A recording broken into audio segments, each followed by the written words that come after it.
This year, win up to 1,000 times your cash every game day only on Underdog. Just pick higher or lower on your favorite players' stats like touchdowns, goals, points, and so much more. Millions of fans from all over the U.S. have won over $1 billion on Underdog. Underdog is offered in 33 states across the U.S. And this season, Underdog will be running a special, promo, or bonus almost every single day. Don't miss out. Download the app and sign up for Underdog today using promo code ENDZONE. And you'll get a free pick as part of your first cash entry plus up to $1,000 in bonus cash when you deposit. Again, that's promo code ENDZONE. Cash in on every touchdown this season with Underdog. Must be 18 years or older and present in a state where Underdog Fantasy operates. 21 years or older in Massachusetts and Arizona. 19 years or older in Alabama and Nebraska. Terms apply. Void in Colorado. Concerned with your play? Call 1-800-GAMBLER or visit www.ncpgambling.org. In Arizona, call 1-800-NEXT-STEP or text NEXT STEP to 53342. In New York, call the 24/7 Hope line at 1-877-8-HOPE-NY or text HOPE-NY.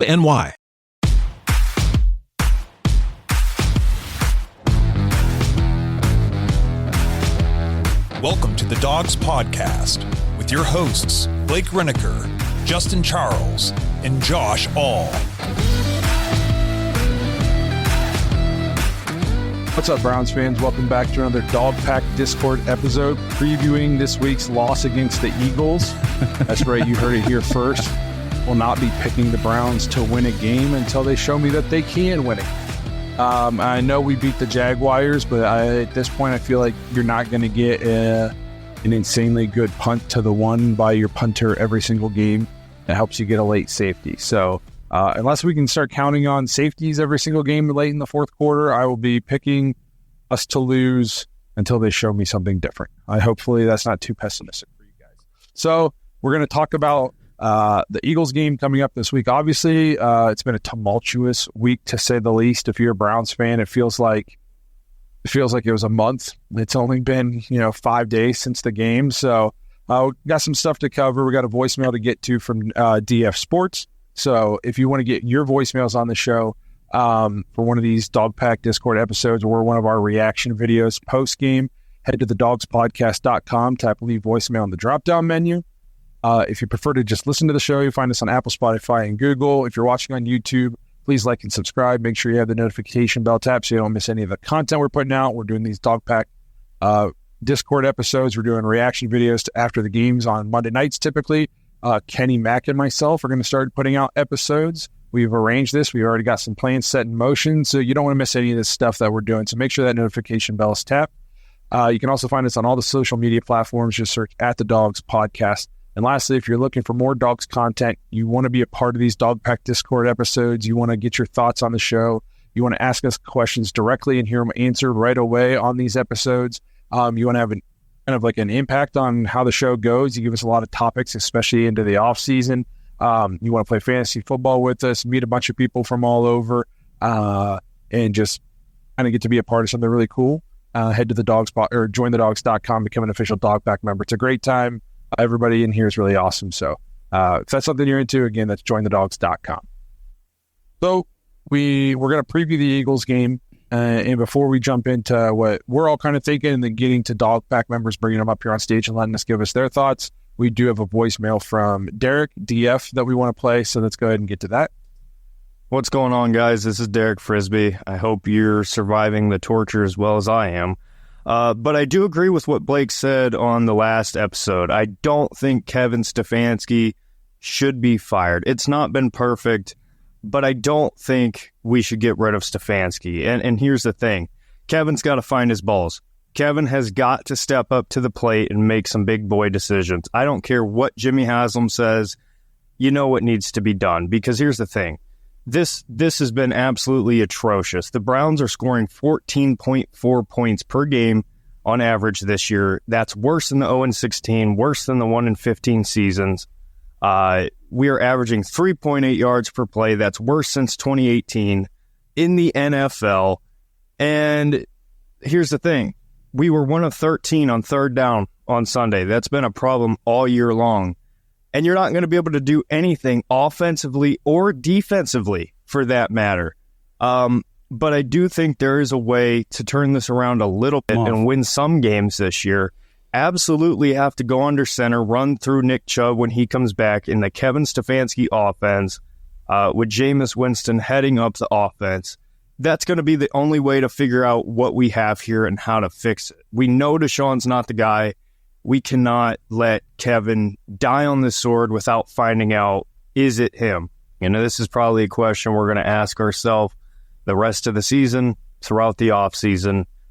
Guys, do you trust this organization heading into the future? And I mean Kevin, I mean Andrew, I mean Jimmy, I mean this whole operation, because there's going to be a lot of turnover, new quarterback, offensive line is going to need help, running back's going to need changes. The question that I have, and I would love to hear your guys' thoughts, do you trust this organization? And if not, who don't you trust? And who do you trust? Wish you guys the best. Good luck. This is going to be a painful rest of the year. Go Browns. Do you want me to? Oh, go ahead, buddy.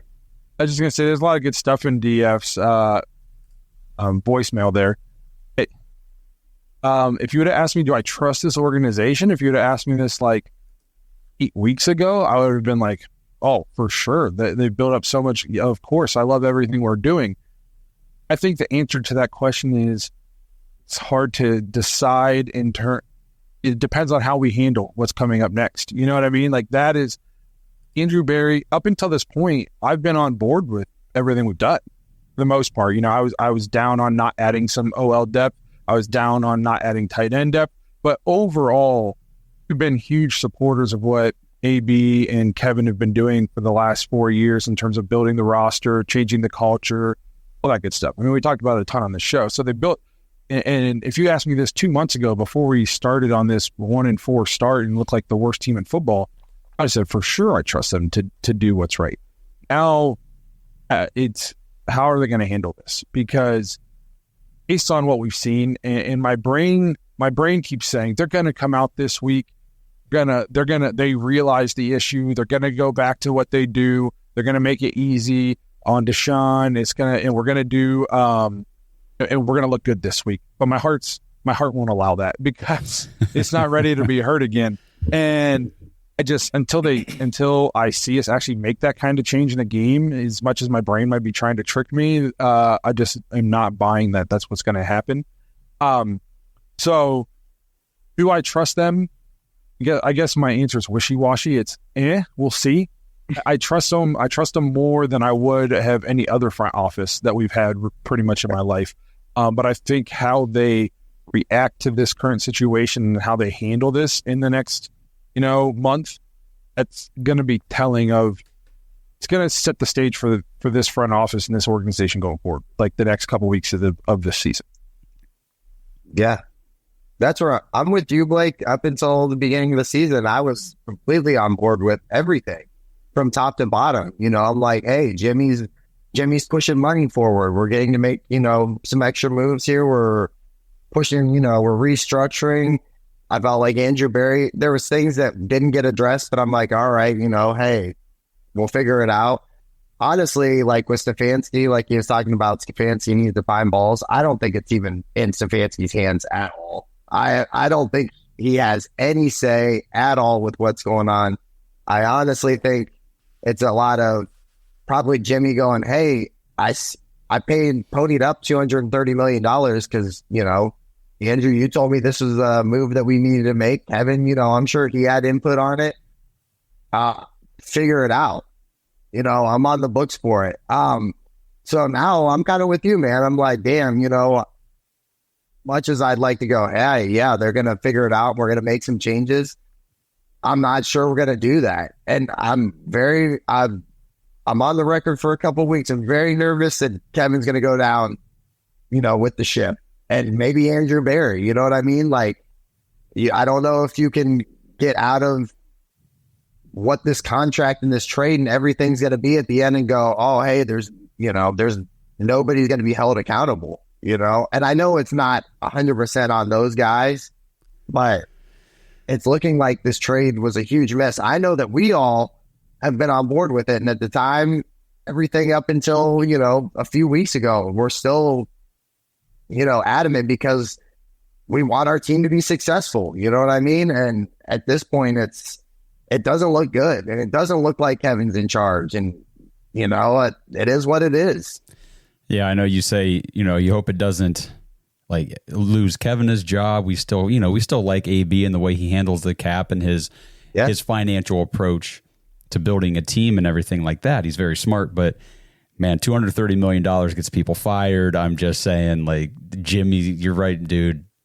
There's no way Jimmy's just going to be okay with pissing away 230 on this guy because, like you said, I mean, we've been the biggest supporters of him since he's been here, and these 5 games have just been so bad, and we've played teams that we should be exploiting and putting up very good offensive numbers, good passing numbers. The Eagles are another one. They have a really bad secondary. They give up a ton of yards on defense. We should be able to come out here and carve these guys up. Like a good passing offense can take advantage of these situations, these matchups, the Giants, the Raiders, the who'd we just lose to? I can't even remember now. Washington. It's just like, it's all a blur to me. I mean, we should be just having a field day right now with these offenses. Instead, he's got a QBR of 21 over 5 games. This is the lowest in the league. I mean, Bryce Young is even higher than him.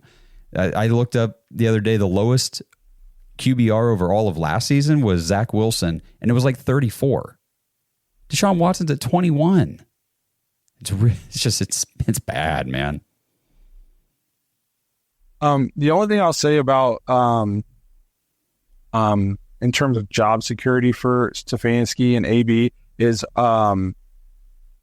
that all you ever hear this organization talk about is how they're like one mind, and they make all these decisions together, and it's not one person pulling the strings. And anytime they're going to make a big organizational decision, it's all of them are getting together and they're all in and they're all on the same page. So if you're going to preach that, then it's tough to come out and say, well, we're firing AB for going out and getting Deshaun, when supposedly it was Jimmy, D, AB, D Podesta, Kevin. It was everybody wanted to go get him. You know what I mean? So it's hard to hold one person accountable for it when all you've talked about for the last 3 years is how everything you do is as a group and as an organization, and you make all these decisions together and you're all on the same page. So if you were all on the same page by making the move, then how can you pin it on one guy? And you've been telling the world that for 3 years now. So that's the only thing I'll say about the job security thing. I'm with DF though, in terms of, I don't think Kevin should be fired. I don't think Kevin is perfect. Okay. I wish he used more emotion and his offense was more of a modern NFL offense. Of course I do. That would be great. Do I wish we did a lot of the things that some of these high profile offenses are doing? Yes. But we also saw last year with his high school archaic offense, if he has a quarterback who knows how to run it, it finished top 10. That's true. The Browns offense finished top 10 in the league last year, and it played 5 different quarterbacks. And so it played at such a high level with Joe Flacco, a guy who could run the offense, that it finished top 10. So who's to say that if you didn't have a guy who could run this offense the way that Kevin wants it run, that it wouldn't be a top 10 offense?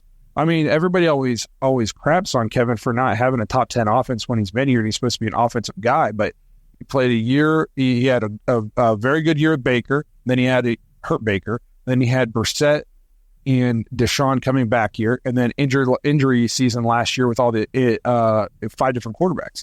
So the fact that we haven't had the offense we have this year in all of our other years is kind of a testament to how good he is as an offensive coach. Or else we'd be talking, this would be our 4th, 5th year in a row of having a bottom 5 offense.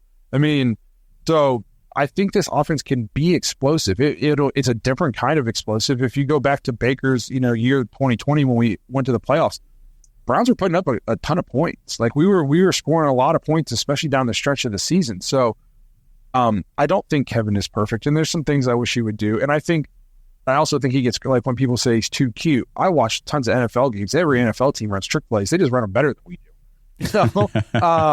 So I think he gets kind of crapped on for some stuff that a lot of other coaches do. But I also think, he's not above critique, obviously. He's not a perfect head coach, but I think he's a very good head coach. I think he's definitely the best head coach we've had in a very, very, very long time. Sure. And I think if Kevin Stefanski were to get fired, he'd have a job in a minute. He'd have a job in a minute. So, and I touched on this in the reaction episode. If you fire Kevin Stefanski and you fire Andrew Berry, who are you bringing in? And like I would love Ben Johnson to be here, but he's not coming here. You know, like that's just based on the dumpster fire of a situation it is right now. You're not getting a guy who's got options. You're going to get a guy who is desperate for a job and going to take the first one he can get. Is that who you want, or do you want to replace a 2-time coach of the year and a guy who's got you to the playoffs twice with a guy who is your 4th pick? Probably your 3rd or 4th pick, because your 1, 2, and 3 options are going to go to the better opportunities that aren't dumpster fires. So, I think you can't just put it all on Kevin, and I 100% think his job should be safe. That being said, if we don't win another game the rest of the year, bets are off. Who knows what's going to happen? So, if we don't win another, are you saying you don't think we're going to win on Sunday? I think you kind of opened the show with your little spoiler. Until I see something different. When I look at the schedule, I can't realistically look at the schedule and find a second win right now. There's just not. We think about this. The best defense we've played so far is the 18th ranked defense is the Raiders. We got torched by Andy Dalton off the couch. Yeah. Okay. Once we get past this Eagles defense, which is equally garbage as the rest of these teams we've been playing, we go from playing the bottom 8, 9 ranked defenses to like everybody's top 10. If this continues, we're not going to score a point for like the next 6 weeks after this Eagles game. So, well, I don't know what's going to happen. The problem though with this upcoming game is they've got a really good defensive line. And so we're kind of screwed. Oh, they're bringing the house. Is proven, we're in big trouble. If you don't think that the O-line can hold up with Jalen Carter and Nakobe Dean and Brandon Graham, these dudes are studs. We're like, there has to be major adjustments immediately, like starting Sunday. And it should have been starting Monday and should have been starting back in the preseason. But like, I'm nervous. You know what I mean? Like, blind optimist, I want to believe that we can go out there and beat them. And they're kind of dysfunctional. Like, if you talk to Eagles fans are like, this is a decent roster and we need to fire our head coach right now. Like a lot of underperforming NFL fans will say about their teams, but like, a good way to get your NFL head coach fired is to lose the Cleveland Browns right now, who look like we're just on fumes in week 5. I'm going to say this, by the way. I'm pretty sure my hot take at the beginning of the season was that the Eagles would be as good and that Sirianni might not make it through the season. I don't like to say I'm a genius, but man, it's on display a lot of the times. I'm just going to say, I'll just leave it there. I'll let you guys decide. So don't go back and listen to Blake's hot take about Deshaun finishing top 5. Right? Oh. Anyway, genius doesn't mean right every time. There we go. This episode is sponsored by Leaf Filter. Browns fans, whether the team is winning or not, you are the most die-hard, loyal fans in the league, year in and year out. And just like you, Leaf Filter has been supporting clean gutters in Northeast Ohio year after year. And because Leaf Filter is the official gutter guard of the Cleveland Browns, they have a limited time offer for all of you barking dogs. Right now, you can get up to 32% of your entire qualified purchase and 2 free official Browns jerseys at leaffilter.com/dogs. Now, I don't know how many of you have ever cleaned your gutters, but it's a tedious, messy, time-consuming chore. So cut down on your weekend home maintenance, cross off another item on that to-do list so you can spend more time watching football on your days off. Leaf Filter uses award-winning patented technology to keep everything out of your gutters except for the water. Schedule your free gutter inspection today for a free no-obligation estimate on protecting your home from flooding, roof damage, rotting siding, foundation issues, and all those things you really don't need to be dealing with as a homeowner. A Leaf Filter trusted pro will clean out your gutters, realign and seal them before installing Leaf Filter. Schedule your free inspection now, and for a limited time, get up to 32% off your entire qualified purchase and 2 free Browns jerseys at Leaf Filter, leaffilter.com/dogs, DAWGS. That's a free inspection, up to 32% off, and 2 free Browns jerseys with a qualified purchase at leaffilter.com/dogs. Offer valid on a first-come, first-served basis while supplies last. Full terms and conditions can be found at leaffilter.com/dogs. See representatives for warranty details. At Kroger Pharmacy, CARE is making it easy to get vaccinated. CARE is helping you stay protected from flu, COVID, and RSV. Seasonal vaccines are available 7 days a week with evening hours. CARE is giving you a shot at staying healthy this season. Walk in whenever is best and get multiple vaccines in one visit at your local Kroger pharmacy. So come and get the protection you need while protecting those around you. Kroger Health, a world of care is in store. Visit Kroger.com/vaccines for more. Restrictions and exclusions apply. See site for details. So I guess if we want to kind of transition to focus on the Eagles specifically here real quick before we start bringing some people up on here to speak. In terms of, we already you touched on it a little bit. The Eagles have a very roster wise, they're kind of like us. I would say, I mean, they have a better roster than we do. Especially at the skill positions, I would say on the offensive side of the ball. But they're underperforming. I don't think Sirianni is a great head coach. I don't even think Kellen Moore is that great of an offensive coordinator. But just at a position by position, I think they're better than us at a decent amount of positions, and that defensive line will feast on us if we continue to get the same quarterback offensive line play that we've been getting. And we watched the film breakdowns this week, and the offensive line is by no means amazing. They are being made to look so much worse than what they really are right now. It is paramount. I don't know if I'm not an NFL head coach, so I don't know if this is a thing, but can you scrap what your offense that you've been doing for the last 6 weeks and just go back to what you know how to do? I want to say you can, because this entire offense was on the team last year for the most part, outside of Jerry Jeudy. So there's just, if we come out here with empty or shotgun, one running back, leaving our tackles on an island, Deshaun holding the ball for 18 seconds, not seeing wide open, we're going to have 15 sacks. And we're not gonna have 50 yards of offense because they have that good of a defensive line. They might be underperforming, but this is what you'd call a get right game if you're the Eagles. We've seen every defense so far just pin their ears back and blitz the living crap out of the Browns. Offense, I expect the Eagles to do exactly the same. And we were talking in our text chat the other day. You know, Kevin was asked at the press conference, what was that, before or after practice the other day? And, you know, has there been any thought of benching Deshaun Watson? He said no. Anything about like switching up the play caller? No. So they're not changing anything. I've been saying this all week. I've been saying this for a while now.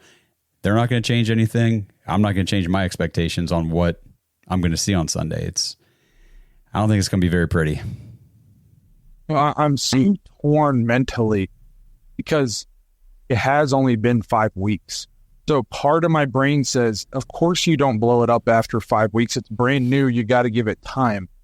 But then the other part of my brain says, it's been so bad consistently. No flashes.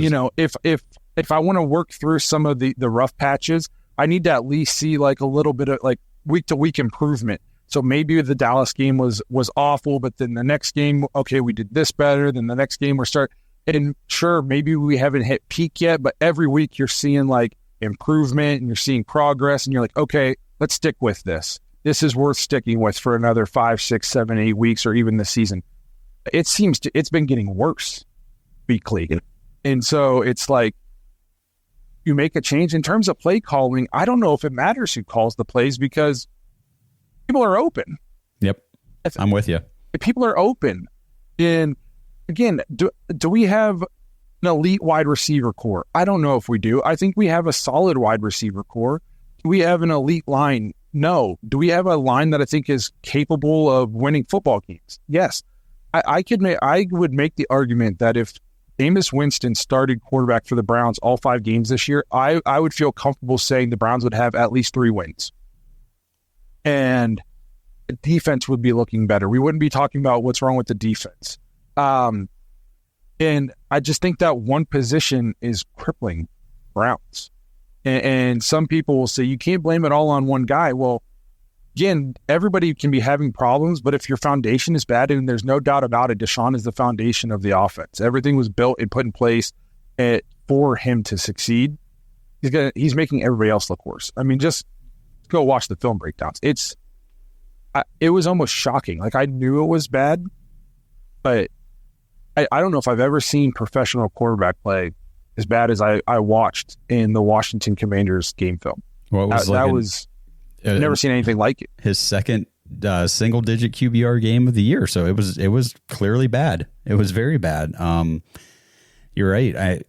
The offensive line is not great by any stretch, but like you said, is it capable of holding up enough to win you a ball game? Absolutely it is. Get the ball out of your hands. That you're forcing these offensive linemen who are not built to be these elite level pass blocking linemen. You're forcing them to block for 3-4 seconds. They're not going to hold up. Are you kidding me? These edge rushers, these defensive linemen, they're coming after the quarterback. There's no way it's going to happen. And then, we're sitting here saying, oh, well, maybe the receivers aren't getting open. Yes, they are.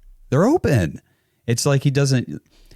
Quincy was saying it in his video. It's like he just doesn't understand that if I got pressure coming from the left side, I can throw this route to Cedric Tillman, I think it was, right over top of the linebacker, and he's open. But instead, he holds the ball and ducks back and tries to dance and juke out of the pocket and ends up getting sacked. Yeah, I know, like, we've had drops, and Mark Cooper's had problems with drops. Yeah. And I think it was you, Josh, who texted us and said almost like 50% of the throws to him this year have been off target. I don't want to make excuses for the guy. He's a professional receiver, catch the ball. But when almost half of the throws that get thrown to you are off target, it's almost surprising when it gets to you.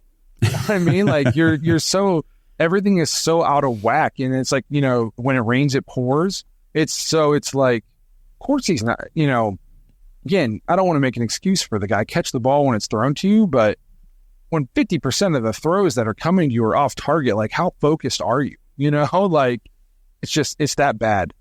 If we kind of flip real quick, we just talk about the Eagles offense before we start bringing people on. I think Jalen Hurts has regressed a ton. Yes. Yeah. Okay? Fair. Every day he gets further away from Shane Steichen. He gets further away from being almost an MVP, to the point where I know the Deshaun thing's awful for how much we're giving him. The Eagles, if he continues to regress, they're going to be having the same kind of thoughts in terms of at least the money. They didn't give up the draft capital and whatnot. But, I mean, and at least Jalen Hurts, I like everything about Jalen Hurts as a person, but he's regressed a ton. So, but I think you kind of have to defend him almost like you defend Lamar.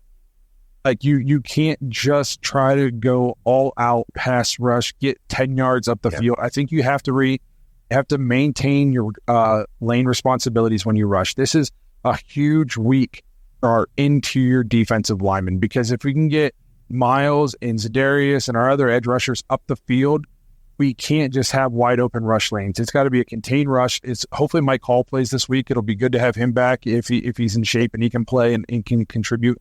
This interior line has to clutch the middle of this pocket, so that way when Miles and these guys get upfield on a pass rush, there isn't just huge wide open rush lanes for him, because that's where he'll kill you.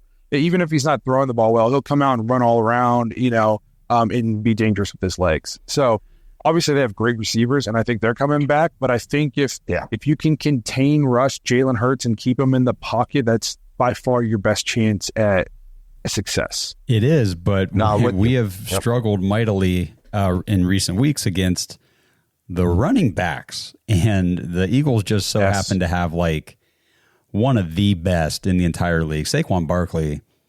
Like, I know we're sitting here, we're talking about Jalen Hurts, obviously the quarterback and everything, but dude, if they come out and run the ball the way the Raiders ran the ball against us, Barkley will be over 120, couple touchdowns. Like, it won't even matter. They'll just salt the clock away. Yeah, at the half. I mean, seriously, they will just kill the clock. We'll go 3 and out every time, and they're just going to run it down our throats and beat us. No, I'm with you guys. Like you said, I think you can force Jalen Hurts into making some mistakes. I mean, he's thrown a lot of interceptions. I think he's at 3 or 4 already this year. 4. All right. But the fact that they're going to have A.J. Brown, Devontae Smith, Dallas Goedert is actually having a really nice year, kind of surprisingly, like low-key people. I mean, A.J. Brown and Smith missed some games, but their offense is really nice. They've got special guys all over the place. It's going to be, if we leave our defense out on the field all game, it's not even going to be close. I think we're going to be in very big trouble. So here's the Eagles kind of mirror the Browns a little bit in terms of their offensive efficiency, at least in terms of points per game scored.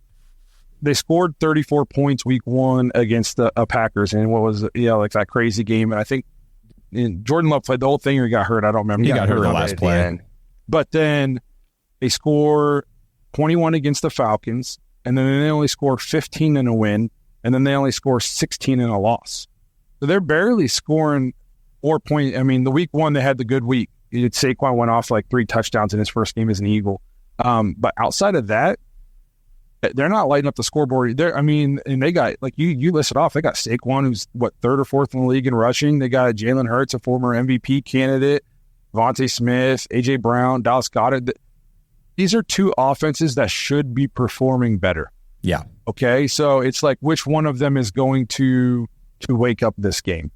And I think that's going to be the difference because, like on paper, this should be one of the best offenses in football, and they're scoring 21, 12, and 6, or 21, 15, and 16 the last 3 weeks. Now, 21 one of them's coming up unachievable for us. Yeah, and that 21 was because Saquon dropped a touchdown, like a surefire touchdown right at the end of the game. One of them's coming off a bye too and got healthy, and the other one is trying to figure out what the hell is going on. Could use a bye. I hate to talk. It's Eagles preview, so I don't want to just bash on our medical training staff, but there's something. I've been saying this for like 4 off seasons now. I do not understand why our injury list is. Do you want to hear it? Every team we play is this long. It's 20 this. It's all the this same. week? It's all the same injuries all the time. Like what are you have to scroll? You have to scroll through it. Do you guys want to hear it? I got time. Do it quick, and then we'll get Kenny Mack up here to kick this thing off. All right. This is do not practice. Delpit, Hickman, Hudson, Posick, Ward. Limited to participation was Chubb, Conklin, Diabate, Foreman, Myles Garrett, Jordan Hicks, Hines, Hurst, Njoku, Pierre, Jedrick Wills, Zach Ginter. We had full participation from Amari Cooper, Jerry Jeudy, and Obo. Well, there we go. 3 guys with the full participation, that were coming back off of. I don't know how the Browns fielded a practice. It's like in a Division 7 high school where you have to do half line stuff because you don't have enough kids to do a full offense versus a full defense. It's crazy. I was kind of thinking that myself. I'm pretty sure Philly had 1 guy, Nakobe Dean. He said he's going to play, so. Yeah, I don't understand what's going on with the Browns. I saw the Chiefs do like Pilates and stuff. They're big guys. To stay. Like, do the Browns do anything like that? Because they need to completely rethink the way they do strength, conditioning, rehab, preventative stuff. Like, it's so bad, and it has been, I feel like, for our entire lives. Yeah, it's pretty bad. Let's get Kenny Mack up here. He's had his hand up a long time. Yes, he threw it up there early. Come on up, Kenny. Are you there? He fell asleep. Kenny. Does have to get up super early. Yeah, me too. All right. Well, going once. Kenny there, going twice. All right, Kenny, just go ahead and put your hand back up when you're ready to come back up. We'll get Truth up here. Here we go, Indians. Here we go. I don't know. You can't bark with them, but whatever. We'll try. There we go. We can have some, you know what? I had a little positivity Thursday night. Indians at least won tonight, okay? Get a little positivity in the room, all right? Aggressive field. The Jake is going to be electric. Oh, it's going to be Saturday. Rocking Saturday. The weather's perfect. It's a nice fall day, hoodie weather. It's going to be like football weather in a baseball stadium, and it's going to be rocking. It would fall at the same time as the Buckeyes-Oregon game, which kind of sucks, but yeah. Means no commercial breaks, just flipping back and forth. I'm excited. Right. Yep. Hey, dual screen that thing. Yeah. Well, yeah, you could do that. So, well, that's the first positive thing. Let's get to the Brown Stadium that's currently on fire. So, are we at that point, and I don't want to say it, are we at that point that we're hoping that at some point Deshaun just plays so badly that they have no choice but to bench him? And I'm not saying that he hasn't not. I mean, he's had 2 games already that are in single-digit QBR ratings. I mean, and I went back. I think the only other quarterback that had single-digit QBR ratings was Johnny Manziel, and that was like his first game out. Sweet. That's cool. Well, you're very positive. I'm just saying, like, maybe Deshaun turns it around at some point, but just the whole organization, like, even what like Deshaun said today, like, he doesn't feel it, or he doesn't see people wanting to like him to be benched or whatever, even though, I'm sure he does. He just, doesn't care because he has a guaranteed contract, mind you. I don't know, man. I've seen Leroy Bickerstaff he's pushing back on a lot of people calling for Watson to be, or I'm sorry, calling for Ford to be benched. Yeah. So, and I don't know, like honestly, one person in this organization, I feel, and I get the analytics stuff at times. Like, I don't understand how Paul DePodesta still has a job. Because, like, I feel like he does little to nothing for this team. Like, yeah, maybe we got a few players on a trade here and there that had good analytics, or we got this one draft pick that might have worked out.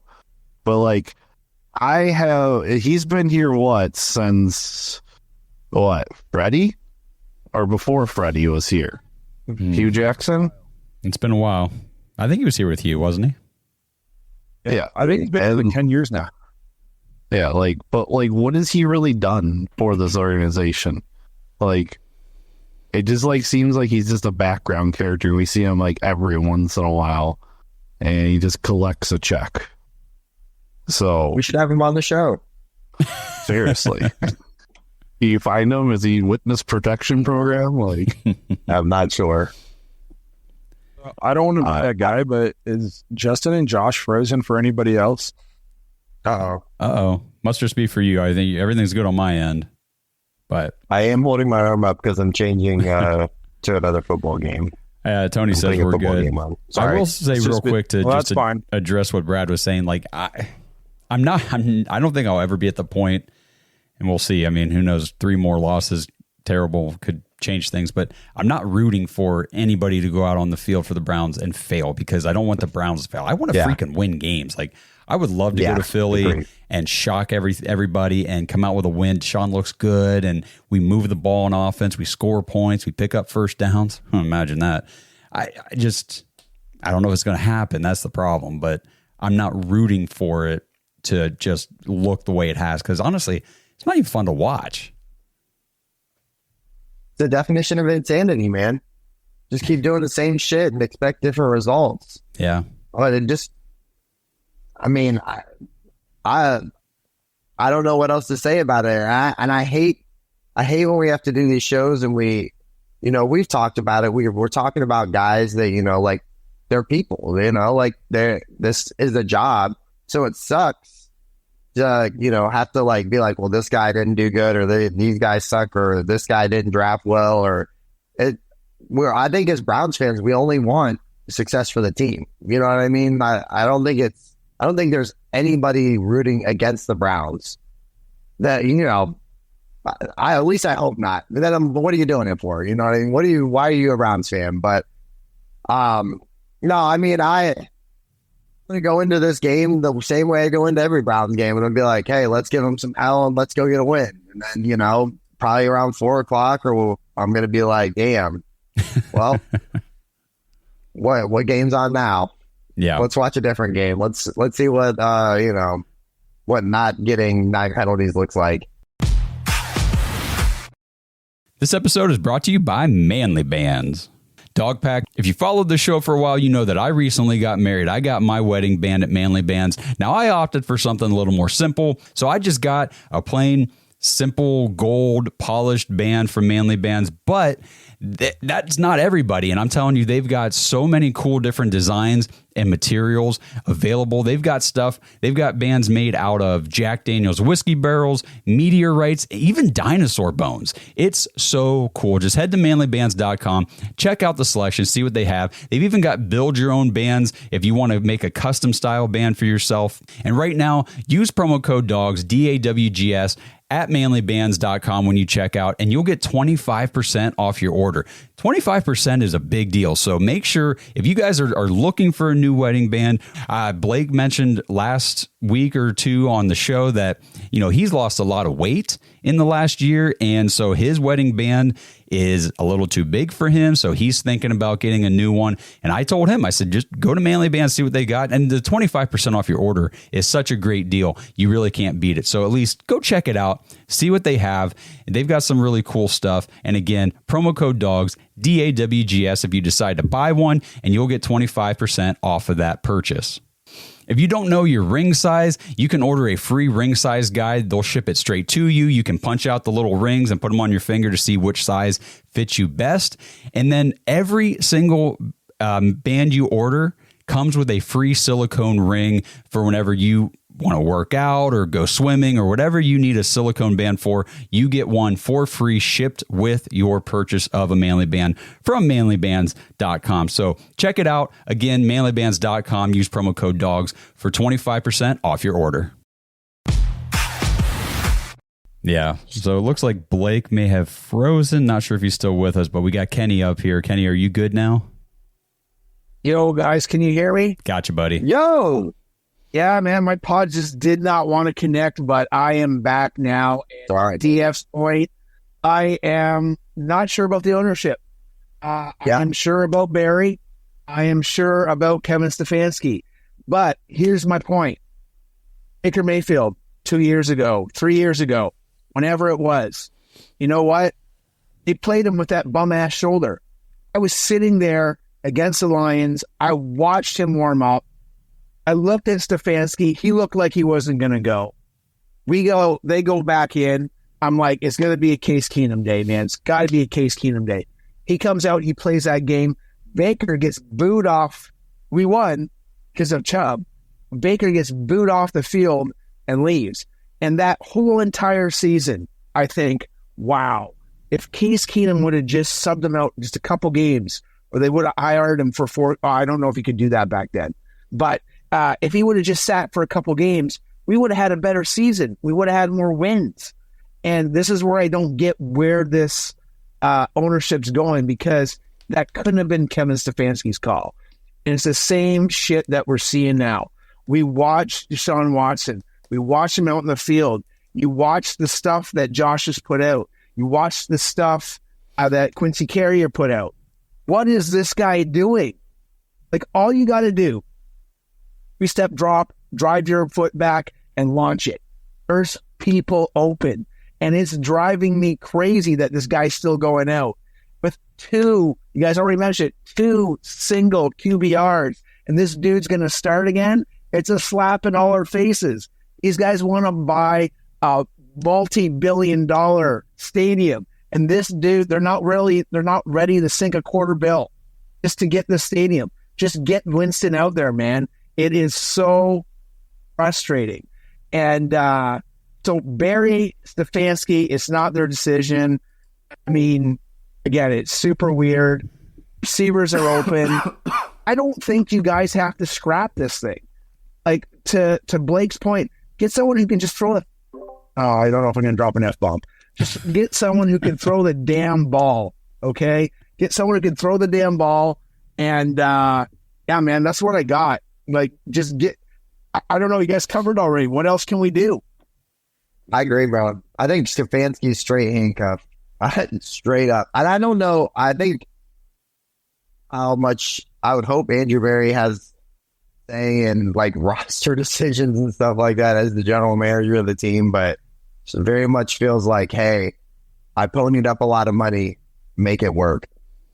Dude, the way Kevin comes to the podium every week and just says, I got to coach better.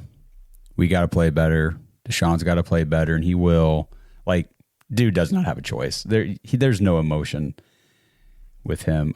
Blake looks like he's still frozen. Not sure what's going on. I'm here. Oh, he's here. Okay, good. Well, anyway, I'm bringing Tony up. Tony, okay, good. You're not muted. Yep, all good. How we doing, guys? Yo, what up, bro? I know I'm usually the positive guy. I have a couple things I want to say. I'm going to start off with the negatives. I hate being negative, but it kind of sucks when my girlfriend looks at me and says, is the Browns going to decide your weekend mood the rest of this weekend? So we'll leave it at that. But and yes, they do. First and foremost, we're going to lose against Philly this weekend, and I'm going to say the reason why. If Ward doesn't play and they have Devontae Smith and Brown, our secondary is not going to be able to cover that. Even if the offense does decently well, our secondary won't be able to compete against that. Secondly, too, I agree with you, Josh. Jalen Hurts could throw 2 passes all game, and they can run Saquon 50 times, and they're still going to win the game. That's the negatives for this. I'm going to leave it at that.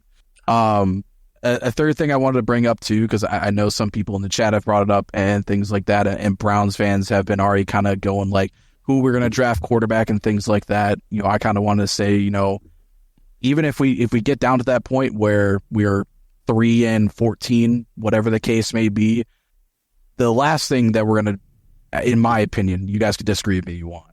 The last thing, in my opinion, is we need to be drafting a quarterback first round, because if we think about it, Teller will probably be gone.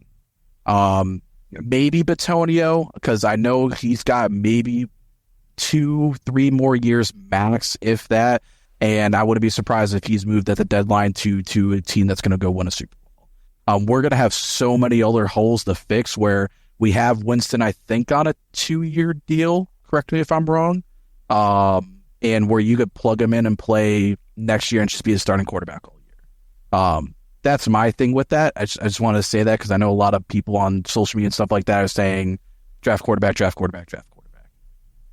No. And then Lion. Yeah, because we have a lot of holes. Exactly, because the last thing I want to see is what we've seen all our entire careers is watching the Browns draft a quarterback really high up, and we have so many other problems that these quarterbacks just end up failing, and that's how it is. And Jameis is on a 1-year deal, bro. One year contract, but okay. So 1-year contract. Sign him back for a second year to be a starting quarterback and give him a starting job. We'll leave it at that.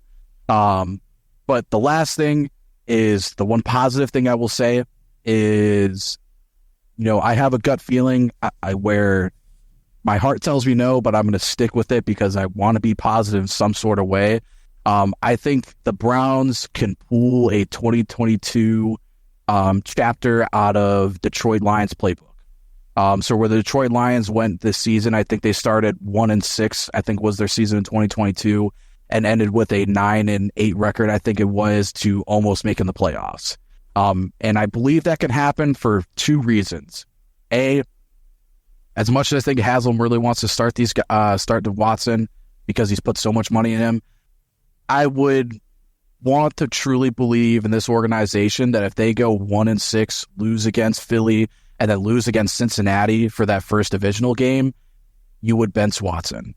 And then you would bring in Winston. And I think that spark and bringing in that belief is going to be able to move this team, where I'm not going to say we're going to win 11 straight games from there. I mean, not 11 straight games, 10 straight games from there, but at least come close to a somewhat like, hey, we're figuring things out, where we can go in the next year and be like, all right, maybe we do just sign Winston for 1 more year.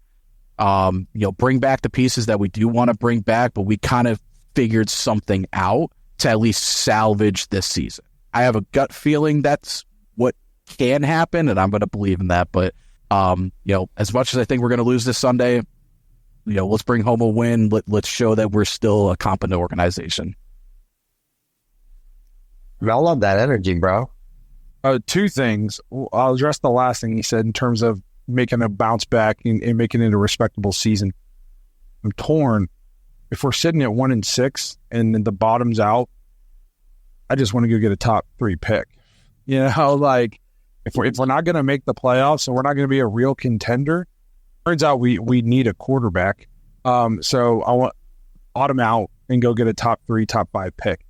Second, what I'll say in terms of I'll take a quarterback because there's so many holes. I think just based off watching the film in terms of holes, we're not that bad of a team. You know, maybe there's things that need fixed, obviously, but we're a quarterback away from not being a 1-4 football team right now. Let's be honest. Like I said, if Jameis starts all these games, we at least have 3 wins, I feel like. But if there's a quarterback that you love and you think he is the guy, and I know this organization hasn't been good at it in our entire lives, but that doesn't mean you can just give up. You know what I mean? Like, if that's the case, then just you can't just give up. Yeah, you can't stop. You have to take that guy. If you think he's the guy and you think he's the guy who turns your organization around and you have that pick, you have to go get him. Because if this, continues to go the way we all think it's going to go and the way it has been going, we're not going to have money to fill holes. Okay. So you can't say, let's just keep Jameis and then fill a bunch of holes in. With what? There's not going to be free agents. The only way we've been all happy with the money and saying it's not going to be cap casualties and all this stuff. This was all under the assumption that Deshaun was going to play well. We were going to extend him and all this. There's a chance that we're going to get stuck with $170 million cap hit, or like some of the scenarios I'm hearing is we're going to find a team that is terrible, has a boatload of cap space. We are going to trade Watson to them along with one of our picks just to get him off of our books and cut that dead cap space in half just so we can survive this in some way. So it's not going to be, chances are there's not going to be money for free agents. So if you have to have a rookie quarterback, now I'm not saying you can't re-sign Winston still. Okay, go get your guy in your top 3. And if you don't think the roster is good enough to put around him and you don't want to destroy his confidence in the first year, sign Winston back for 1 year and have the kid sit behind Winston for a year. But if you think there's a guy this year that is the future of your organization, you can't pass him up. You have to take him. It's just the way I feel. No, I get what you're saying, bro. But also, like, have a left tackle. Unless we think Jed is the guy. You know what I mean? Because I'm not sure he's the guy. And who knows what we got going on as far as, like, the offense. But, I understand what Tony's saying. Like, maybe get a left tackle. Get a competent left tackle. And then that way, when you do draft a young quarterback, he's not completely hair on fire, running around for his life every 2 seconds. But I get your argument. Sometimes pull it off well. My pushback is with, like, the left tackle thing. We had a Hall of Fame left tackle for almost half of my life, and we didn't win any games. Yeah, but we didn't have really any good quarterbacks either. I mean, we had okay, so but like, exactly. You know what I mean? There was so many problems, bro. There was so many problems. Left tackle doesn't get you wins. Franchise quarterback gets you wins. So if one of these guys is a franchise quarterback, you have to get him. All right, we could be doing this. I've done this for almost 30 years. I know what I get what you're saying. And I haven't. Trust me. Keep watching the shit every Sunday. I know. At one point in our lives, the Browns had and I'm not talking about the last couple of years, like going back 10, 15 years, the Browns offensive line was the top 5 line. Yeah. Yeah, for sure. You had Alex. You had Joe. I get that. Mitchell Schwartz. So you got to have, at one point we had Joe Thomas, Joel Bitonio, Alex Mack, and Mitchell Schwartz. Yeah. And we didn't win football. And didn't we have Kevin Zeitler? You got to have the guy. You got to have the guy at quarterback. You just got to have the guy at quarterback. Let's get Peter up here, and we'll wrap things up. After Peter's done, we'll get Kenny Mack up here one last time. Yeah, there we go. Hey guys, how's it going? Good, man. How are you? Yo, Peter. Doing all right, man. I got a couple things. Unfortunately, none are positive because it's tough. But I went to the first 4 games, and I'll tell you, man, if we whatever happens in this game and they bring Watson back out and we get blown out by the Bengals and it's because it's his fault, that crowd is going to eat him alive. It's going to be so hostile. And I will be one of them. I don't boo, but I swear to God, I will start the Winston chants. I swear I will. It is what it is at this point. I don't know what it's going to take for them to figure out. I mean, what would it take? What does he have to do here to be re-signed next year? Is there anything he can do short of taking us deep into the playoffs? And that's probably not going to happen. I mean, guaranteed contract, I guess. I don't know, but I'm okay with just sending him home, right? He's gonna be on the 53 the rest of this year. He's got to be on the 53 the rest of next year. Yeah. After next year, I think you could cut him and it would be like a Russell Wilson type dead cap, like $80 million, which is terrible. But if you get a rookie quarterback, then you can stomach it for a season. But if we cut him this year, I'm pretty sure it's a $172 million dead cap hit. Yeah. Literally, that's accurate. Be able to have the rest of our team. So he's unless we trade him, like I mentioned, it's almost like what the Texans did with Brock Osweiler, where we took him just to cut him. Yeah. Put his money on our books. Unless we can get some team to do that, he's gonna be on our team on the 53. Yeah, in next year. Now, I don't mean play football. Yeah, that's what I mean. I don't mean cut him because obviously, everything you just said is accurate. I mean, put him on the bench and put someone else in to give you a chance to win a game. I mean, if it can't last any longer than us getting decimated by Cincinnati, if that were to happen, I can't imagine it lasting any longer. I can't imagine. You can't get embarrassed with home by people with how hostile that home environment will be. I cannot imagine they're going to want to turn around and trot him out there against Baltimore the following week, right in that stadium. Oh God, yeah, man. This is arguably the most angry I've ever seen the fan base. Yeah. Oh, for sure. Yeah, for sure. That. If they're unified, this might be the first time I've ever seen the fan base unified. They were all coming together. There's no more defenders left. I haven't seen one. Oh, they're out there. It is what it is at this point, man. I think Winston, could come in there and do better. I mean, he can obviously do better. Yeah. I think he could do good enough to win us some games. I don't know about playoffs or anything at this point, but at least it won't be a joke anymore. My nightmare scenario for Sunday is that we lose, but Watson looked just good enough that they keep starting him. That's my nightmare scenario. If we're going to lose, just lose bad and bench him, please. That's where I'm at this point. Yeah. I feel like I kind of agree. Yeah. Let's get Kenny back up here to wrap this thing up. Oh, he's bringing on the camera. There we go. Yeah. Yeah, guys, you know what? I've had enough with the top 3 picks. I don't need it. I don't want to blow this up. I think our defense, I think our special teams, I think we're good enough. Like, we don't need to change anything. There's one thing, and I'm going to be positive with this. I think the team's okay. Like, I want to go back to the receivers being open. If you can just even hit like a guy in the flats, in stride, you're going to be a better team. Just, Jimmy, please, if you're listening to me, we met each other at training camp. Just make the change, man. Make the change. But to dial it back a bit, we got good players on this team. Clearly, they're going out. The defense has been on the field too long, right?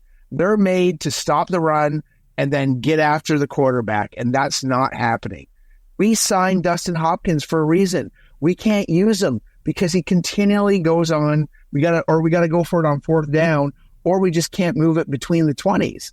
Just get a guy, like I said, that can go and 3-step drop, 5-step drop, plant your foot, get it into the ground. And I think we'll be good. And I think, like Peter R. was saying, I'm confident that we can do a Lions run. We can get there. The team needs a spark right now, and they need either Winston, that starts with a W, an I and an N, that's win. So let's go. Let's make that change, So I as much as I want the Browns to win, what Pete said, man, I just can't have them having a good game and we continue on this road. Is this like super realistic? So let's say, what is there, 2 years left on his actual contract, but you would have 4 with the null years.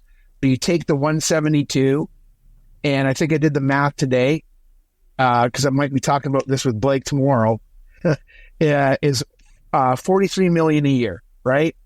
So if it's $43 million a year, the cap goes up on average $30 million a year. So you're just swallowing $10 million, and just to sit this guy on the bench, play him at tight end. I mean, when he was having his bullshit at Houston, wasn't he lining up with the running backs at one point? Put a running back for all I care. Put him on the practice squad. And knows how to pick up his salary. Like, I don't know what you got to do, right? But, I mean, are my numbers realistic? I'm a numbers guy, so yes, that's what yes. Yeah, all right. So you're in. Blake's in. That's right. All right. We got to wrap this up, Truth. I apologize. That's my bedtime. So I want to thank you guys for being here, Dog Pack members. Appreciate you guys helping us out with these episodes. It's always a good time. Excuse me, to everybody listening. I know the title of this episode is Eagles Preview. It turned into an Eagles Preview / second therapy session of the week. I feel like it's been a long week. We needed it. This is what we have right now as Browns fans. That's the way this season is. So you see, we can talk about what we need to do against the Eagles, but everybody knows what we need to do. We need to somehow score 17 points. So I guess if I want to give one takeaway before we get out of here to kind of make it an Eagles preview again, huddle up Saquon as best as you can. Keep Jalen in the pocket, force him into a couple turnovers, and somehow figure out how to move the ball. Like that, you got to get back to the basics of football. You got to stop them from scoring and score somehow. And the best way to do that is to not let Saquon rush for 300 and force a couple turnovers on defense. So we'll wrap this thing up. We appreciate you guys being here, sticking through a tough week with us and hanging out. Again, look out. Me and Kenny are going to record some episodes. Be on the lookout for that coming up later this week. And actually, I'm not even going to say it. Hopefully the therapy session is not as bad next week, okay? Again, we appreciate you being here. Go Guardians, go Indians, and have a good week.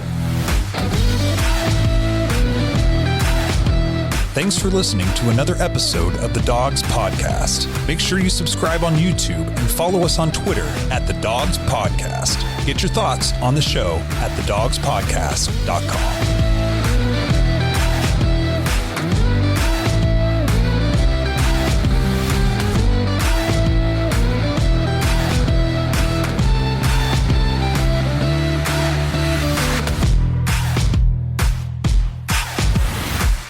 This episode is brought to you by Danger Coffee. Browns fans, we talk about how Danger Coffee is made free from mold toxins that are in 45% of the world's coffee, but that's not all that Danger Coffee has to offer.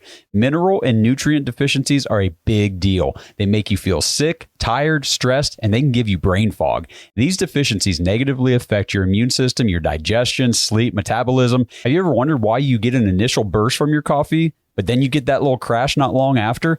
Danger Coffee's patent-pending process remineralizes your body with more than 50 trace minerals and electrolytes, leaving you more energized, engaged, powerful. These micronutrients enter the cells to boost performance. They bind to toxins to provide detoxification support. I know that sounds like a lot, but the bottom line, guys, is minerals matter, and most of us really don't get enough of them on a daily basis. Danger Coffee delivers micronutrients, plus it gives you access to the minerals you already have. Head to dangercoffee.com, use our code DAWGS, DAWGS, for 10% off your order. And that code can be used over and over. So you get 10% off every order you make using code DAWGS. It's time to start every day off with a cup of coffee that gets you going and actually keeps you going. Dangercoffee.com, code DAWGS. Bet you didn't think this would be the year you achieved the dream of flight. iFly Indoor Skydiving lets you experience the freedom and thrill of flying. No experience or wings required. iFly is fun for people of all ages and abilities, and it's the perfect choice for a night out with friends, family birthday parties, corporate events, or even just celebrating a Thursday. You'll never forget your first time flying. Go to iFlyWorld.com and use code TAKEFLIGHT for 20% off. That's iFlyWorld.com, code TAKEFLIGHT. Are you ready to get serious about your weight loss journey? Tried crash and burn calorie restriction? Considering the invasive strategy of GLP-1 injections like Ozempic? Slow down and consider a safer, easier, and long-lasting solution. Golo is clinically proven to work without the dangerous side effects of injections and fad diets. Golo's release helps your body combat the stress of dieting while controlling cravings and hunger. Minimize muscle loss and feel better with Golo. Just take one Golo Release supplement with each meal and follow the Golo for Life plan. It's an effective and affordable plan to lose weight for good. There are no insurance hoops to jump through, no prescription needed, just sensible, effective weight loss and a healthier lifestyle on your terms. Get started on a healthier, happier, and more energetic you at Golo.com. 5 million people have already discovered a better way to lose weight. Join them and go to Golo.com. That's GOLO.com today.